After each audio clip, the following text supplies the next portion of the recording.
నమస్కారం అండి. నా పేరు డాక్టర్ చలపతి అండి. నేను గ్యాస్ట్రోఎంట్రాలజిస్ట్ కిమ్స్ ఐకాన్ హాస్పిటల్ విశాఖపట్నంలో పనిచేస్తున్నాను.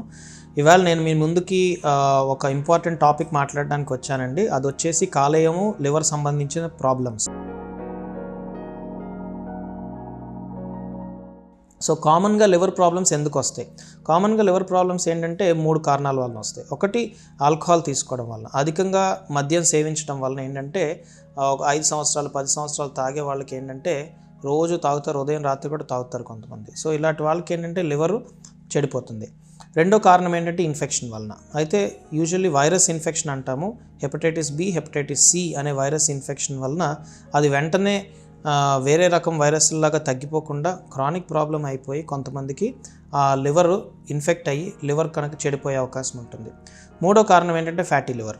ఫ్యాటీ లివర్ అంటే ఏంటంటే లివర్లో కొవ్వు చేరుతుంది. సో లివర్లో కొవ్వు చేరడం వలన ఆ కొవ్వు శాతం పెరిగిపోయి లోపల అది వాపు క్రియేట్ చేసి ఇన్ఫ్లమేషన్ వచ్చి లివరు చెడిపోతుంది. సో ఈ ఆల్కహాల్ కానీ, ఈ hepatitis B, hepatitis C virus కానీ, ఈ ఫ్యాటీ లివర్ కానీ మన ప్రపంచంలో ప్రస్తుతానికి ఉన్న లివర్కి ఎందుకు కాజ్ చేసే కారణాల్లో ప్రప్రథమంగా ఫస్ట్ 1, 2, 3 కాజెస్ అనమాట. సో అయితే మనకి కారణాలు తెలుసు కాబట్టి మనము దీన్ని అవాయిడ్ చేసుకుంటే కనుక మనకి చాలా ఈజీ ఈ లివర్ ప్రాబ్లమ్స్ రాకుండా. అయితే ఈ లివర్ కూడా వెంటనే చెడిపోదు, చాలా టైం ఇస్తుంది, మనకి బోల్డని ఇండికేషన్స్ ఇస్తుంది. బట్ మనం అది రికగ్నైజ్ చేయకపోవడం వలన, మనం దాన్ని లేట్ చేయడం వలన లివర్ చెడిపోతూ ఉంటుంది. అయితే ఫస్ట్ ఫ్యాటీ లివర్ స్టేజ్లో వస్తుంది ఆల్కహాల్ కానీ, ఫ్యాటీ లివర్ కానీ. సో లివర్లో కొవ్వు చేరుతుంది, ఆ తర్వాత అది వాపు క్రియేట్ చేస్తుంది, హెపటైటిస్ అంటాము.